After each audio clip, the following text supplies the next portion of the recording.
Electron अस्थायी वस्तुएं हैं। एक क्षण में इलेक्ट्रॉन एक परमाणु से दूसरे परमाणु में कूदते हैं। हम कहते हैं कि परमाणु ऑक्सीकृत और अपचयित होते हैं। लेकिन सबसे पहले ऑक्सीकरण या अपचयन क्या है?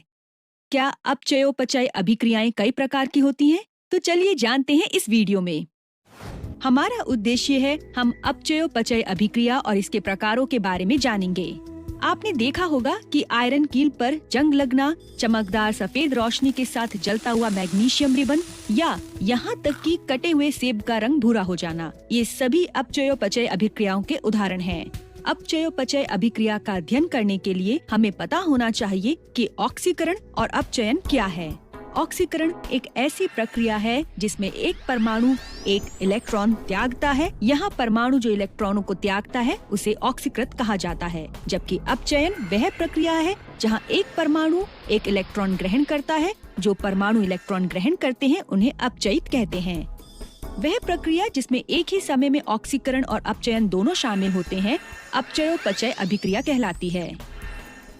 वायु में मैग्नीशियम रिबन जलाने पर विचार करें। प्रत्येक मैग्नीशियम परमाणु Mg2+ आयन बनाने के लिए 2 इलेक्ट्रॉनों को त्यागता है। क्योंकि मैग्नीशियम इलेक्ट्रॉनों को त्यागता है इसलिए इसे ऑक्सीकरण कहा जाता है। यह अर्ध अभिक्रिया जो ऑक्सीकरण का प्रतिनिधित्व करती है ऑक्सीकरण अर्ध अभिक्रिया कहलाती है। दूसरी ओर ऑक्सीजन परमाणु एक ऑक्साइड आयन बनाने के लिए 2 इलेक्ट्रॉन ग्रहण करता है। इसे ऑक्सीजन का अपचयन कहा जाता है। यह अर्ध अभिक्रिया जो अपचयन दर्शाती है अपचयन अर्ध अभिक्रिया कहलाती है। इसके विपरीत आवेशित आयन एक दूसरे को आकर्षित करते हैं जो मैग्नीशियम ऑक्साइड के 2 मोल बनाता है। 2 अर्ध अभिक्रियाओं को जोड़कर कुल अभिक्रिया प्राप्त की जाती है। 2Mg + O2 देता है 2MgO। इस प्रकार हमने देखा कि कैसे अपचयोपचय अभिक्रिया में ऑक्सीकरण और अपचयन एक साथ होते हैं। अपचयोपचय अभिक्रिया 2 प्रकार की होती हैं।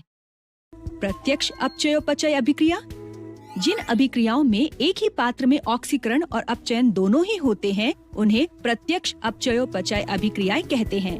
एक प्रत्यक्ष अपचयोपचय अभिक्रिया तब होती है जब कॉपर छड़ को सिल्वर नाइट्रेट के जलीय विलयन में डुबोया जाता है जो कि Ag+ और NO3- आयनों के रूप में मौजूद होता है।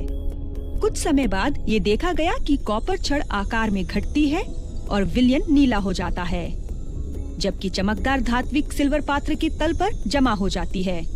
इस प्रयोग में छड़ से कॉपर परमाणु 2 इलेक्ट्रॉनों को त्यागता है और Cu2+ आयन ऑक्सीकृत हो जाते हैं। Ag+ आयन इन इलेक्ट्रॉनों को ग्रहण करते हैं और धात्विक सिल्वर में अपचयित होते हैं। यह पात्र के तल पर जमा होता है। इस प्रकार एक अपचयोपचय अभिक्रिया उस बीकर में होती है। यदि बीकर में तापमापी डाला जाता है तो ये तापमान में वृद्धि दर्शाता है क्योंकि रासायनिक ऊर्जा ऊष्मा ऊर्जा में परिवर्तित होती है। अप्रत्यक्ष अपचयोपचय अभिक्रिया, अभिक्रियाएं जिनमें विभिन्न पात्रों में ऑक्सीकरण और अपचयन की प्रक्रिया होती है अप्रत्यक्ष अपचयोपचय अभिक्रिया कहलाती हैं। विद्युत रासायनिक सेल इस प्रकार की अभिक्रियाओं पर आधारित होते हैं। उदाहरण के लिए एक विद्युत रासायनिक सेल में जिंक छड़ को जिंक सल्फेट के विलयन में और कॉपर छड़ को कॉपर सल्फेट विलयन में डुबोया जाता है। जिंक और कॉपर छड़ें कॉपर तार से जुड़ी होती हैं और दोनों विलयन लवण सेतु से जुड़े होते हैं। यहाँ जिंक छड़ से 2 इलेक्ट्रॉनों को त्यागता है और Zn2+ आयन बनाता है। यह एक ऑक्सीकरण अर्ध अभिक्रिया है। इलेक्ट्रॉन बाह्य परिपथ से गुजरने के बाद कॉपर छड़ तक पहुंचता है। कॉपर छड़ों में कॉपर आयन कॉपर सल्फेट विलयन से इलेक्ट्रॉन लेते हैं और अपचयित हो जाते हैं।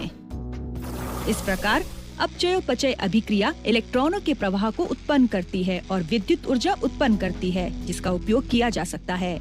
यह प्रत्यक्ष अपचयोपचय अभिक्रिया पर अप्रत्यक्ष अपचयोपचय अभिक्रिया का लाभ है, जहां उत्पन्न ऊष्मा ऊर्जा उपयोग करने के लिए पर्याप्त नहीं है। सारांश, हमने सीखा कि ऑक्सीकरण इलेक्ट्रॉनों की हानि है और अपचयन इलेक्ट्रॉनों का लाभ है। अपचयोपचय अभिक्रिया ऑक्सीकरण और अपचयन का एक संयोजन है।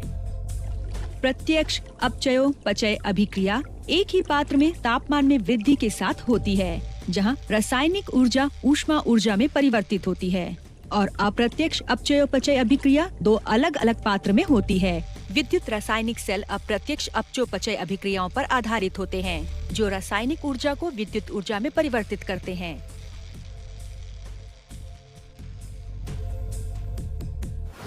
क्या होगा यदि मैं आपसे कहूं कि इस खिलौना कार को चलाने के लिए एक अपचयोपचय अभिक्रिया जिम्मेदार है? क्या ये प्रत्यक्ष या अप्रत्यक्ष अपचयोपचय अभिक्रिया का परिणाम हो सकता है? और अधिक जानने के लिए हमारे साथ यूं ही बने रहिए और हमारी वीडियोस देखते रहिए।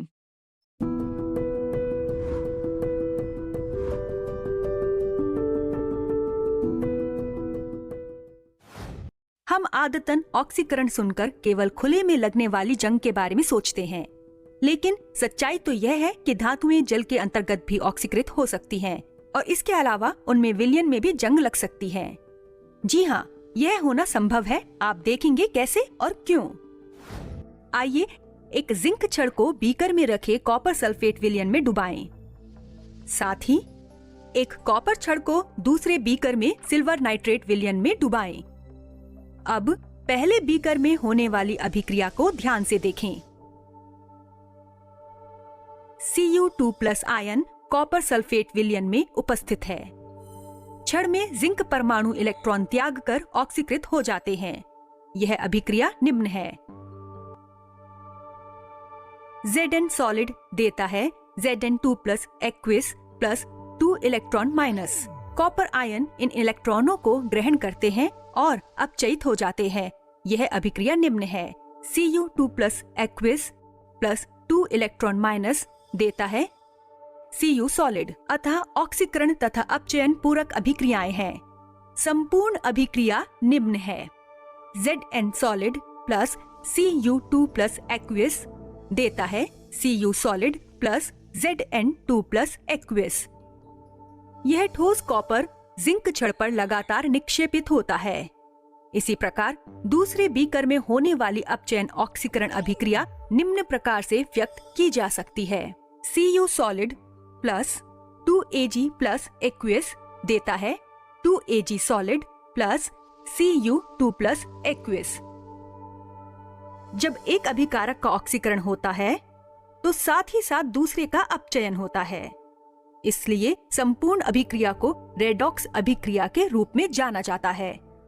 एक शब्द जो क्रमशः अपचयन और ऑक्सीकरण के प्रारंभिक अक्षरों को मिलाकर बनाया गया है। सारांश: किसी अभिक्रिया में यदि एक अभिकारक का ऑक्सीकरण होता है और दूसरे अभिकारक का अपचयन होता है तो संपूर्ण अभिक्रिया को रेडॉक्स अभिक्रिया के रूप में जाना जाता है। आप शायद यह सोच रहे हैं कि कैसे मुझे पता चलेगा कि कौन सी धातु एक विलयन में विलय होगी या इसके विपरीत कौन सी धातु सतह पर निक्षेपित होगी। आपको आगामी वीडियो में पता चलेगा।